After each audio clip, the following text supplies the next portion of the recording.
Okay, there are two ways you can get to your vehicle's gateway plug. Either by removing the lower steering column cover so you can reach in through the front of the dash to reach the plug, or by reaching up from behind from under the dash. Once you get the vehicle's gateway plug unplugged, plug it into the corresponding female plug on the T-harness, and then replace the vehicle's gateway plug with the plug from the T-harness. You're now ready to activate the system. First, push and hold in the small black push button on the Fortin module.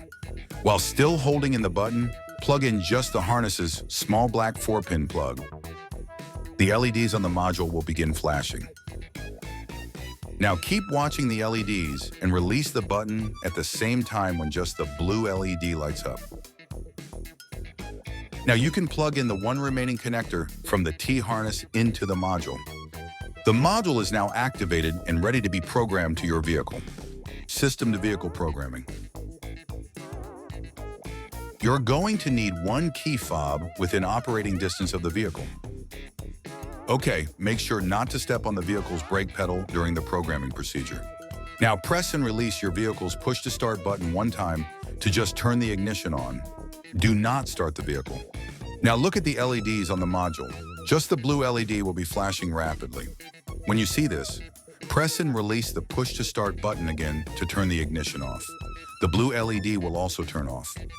Now once again, turn the vehicle's ignition on, but this time the yellow LED on the module will turn on solid. Now wait with the yellow LED on for at least 5 seconds, no more than 10, then finally turn the ignition off. And the yellow LED will also turn off. The system has now successfully programmed to the vehicle, and you're now ready to test remote start activation. Testing remote start activation. First, close all the vehicle's doors. Depending on how you pre-ordered the system from us, your remote starter can be activated only one of two ways, either by slowly pressing the lock button on your factory remote 3 times, or by pressing the lock, unlock, lock sequence. Once it remote starts, let it test run for at least 30 seconds. Then you can shut it down the same way you activated it, or by stepping on the vehicle's brake pedal.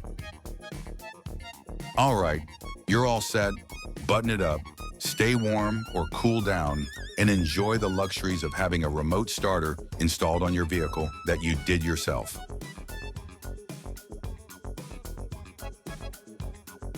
We thank you for your purchase of one of our remote starter systems, or if you're interested in purchasing one, there's a link below to place your order. And if you have any additional questions or technical issues, you can leave us a message in the comments below or use the contact information provided at the bottom of every page of your installation manual. Thanks again, and enjoy your new remote starter system.